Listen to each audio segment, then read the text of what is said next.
शिवरायांच्या पराक्रमाच्या कथा सांगणारे गडकिल्ले, महाराष्ट्राच्या वैभवाची जिवंत स्मारकं, पण याच ऐतिहासिक वारशावर खासगी मालकीचं कुलूप लागलं तर रत्नागिरीच्या गुहागरमधील गोपाळगड किल्ल्यावर असाच एक धक्कादायक प्रकार पुढे आला।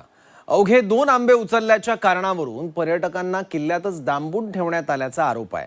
त्यामुळे पर्यटकांना अडवण्याचा अधिकार दिला कोणी असा सवाल उपस्थित केला जातोय। पाहूयात नेमकं घडलं तरी काय तिथे। समुद्राच्या लाटांवर नजर ठेवून उभा असलेला गुहागरचा ऐतिहासिक गोपाळगड पर्यटकांसाठी आकर्षणाचं केंद्र। मात्र याच किल्ल्यावर पर्यटकांना अपमानास्पद वागणुकीचा सामना करावा लागलाय। किल्ल्याच्या परिसरातील झाडाखाली पडलेले 2 आंबे उचलण्याचं कारण पुढे आलंय आणि त्यानंतर वाद पेटला।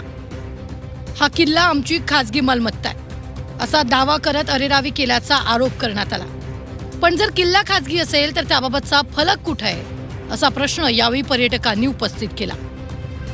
सदर प्रॉपर्टी जी आहे ही आमची प्रायव्हेट मालकीची आहे, त्याच्यामुळे या प्रॉपर्टीला गेट लावण्यासाठी किल्ला प्रायव्हेट आहे। कसं काय तर तुम्ही ऑनलाईन सर्च करा किंवा पुरातत्व विभागात जाऊन चौकशी करा। किल्ला प्रायव्हेट कसं काय झालं? जर तुम्हाला सांगतो, तुम्हाला जी काय डॉक्युमेंटेशन पाहिजे ती तुम्हाला गव्हर्नमेंट ऑफ इंडियाच्या वेबसाईटवर थांबा ना काकी, थांबा यांचा क्लिअर करतो।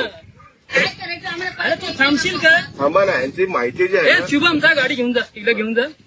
ऐका, तुम्ही गरम होऊ नका। तुम्हाला मी सांगतो, किल्ला कसा सरकारी प्रायव्हेट मध्ये आला त्याची माहिती तुम्हाला पुरातत्व विभाग रत्नागिरी किंवा पुरातत्व विभाग महाराष्ट्र सरकार मुंबई कोर्टला आहे। तुम्ही तिथे जाऊन आरटीआय टाका, आरटीआय मध्ये तुम्हाला माहिती मिळून जाईल। कोर्ट म्हणजे तुम्हाला नाही माहिती कसं आलं? आमचं आहे, तुम्हाला माहिती पाहिजे सांगा ना। ना, मला नाही माहित, माझं नॉलेज कसं वाढेल? मग तुम्हाला ते नॉलेज ते वाढवण्यासाठी बाहेर लावा तर माझं नॉलेज वाढेल। कशाला लावायची?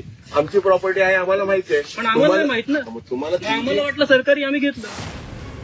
या घटनेचा व्हिडिओ सोशल मीडियावर वेगानं व्हायरल झाला आणि संपूर्ण गुहागर तालुक्यात संतापाची लाट उसळली। गोपाळगड किल्ल्याच्या मालकीचा प्रश्न पुन्हा एकदा ऐरणीवर आला। कधी काळी अवघ्या 300 रुपयात हा किल्ला विकला गेल्याचा वाद चर्चेत होता। त्यातच 2025 मध्ये राज्य शासनानं किल्ला ताब्यात घेण्याची घोषणा केली। मात्र आता प्रश्न निर्माण झालाय, जर किल्ला सरकारी ताब्यात असेल तर खासगी मालकीचा दावा का, आणि खासगी असेल तर शासनाचा दावा नेमका कितपत खरा, या मुद्द्यावर शिवतेज फाउंडेशननं ही आक्रमक भूमिका घेतली आहे। शासनाने सुद्धा या बाबतीत लक्ष घालावं की शिवाजी महाराजांची खरी जिवंत स्मारक असतील ते आपले महाराष्ट्राचे गडकिल्ले आहेत आणि या अशा जिवंत स्मारकांसाठी शासनाने लक्ष घालणं गरजेचं आहे की किल्ला विकत जाईपर्यंत शासन मग कुठे होतं की हा किल्ला कागदोपत्री माहिती अशी मिळते की हा किल्ला फक्त 300 रुपयाला विकला गेला त्या काळी। म्हणजे आपलं संपूर्ण शासन या बाबतीत खरोखर उदासीन असल्याचं दिसून येतंय। 14 वर्षाचा खूप मोठा संघर्ष आहे। या संघर्षाला देखील मोठ्या प्रमाणात यश देखील आलेलं आहे। आज हा किल्ला राज्य संरक्षित स्मारक म्हणून 2016 मध्ये शासनाने ताब्यात घेतलेला आहे। शासनाचा याच्यावरती ताबा आहे, शासनाचा मालकी हक्क आहे। मालकाला जो त्या घटनेला किंवा या गडाचा तथाकथित मालक म्हणून म्हणवलं जातंय त्याला भूसंपादनाच्या माध्यमातून मोबदलाची प्रक्रिया सुद्धा चालू आहे आणि हे त्या व्यक्तीला माहिती आहे। आणि असं असताना सुद्धा हा किल्ला माझ्या मालकीचा आहे, माझी प्रॉपर्टी आहे, माझे कागद आहेत, हे कागद वगैरे सगळे आता सगळे उच्च न्यायालयात दाखवून झाले। उच्च न्यायालयाचा दावा देखील फेटाळलेला आहे। अशा परिस्थितीमध्ये गडावरती मालकी हक्क दाखवणे चुकीचं आहे।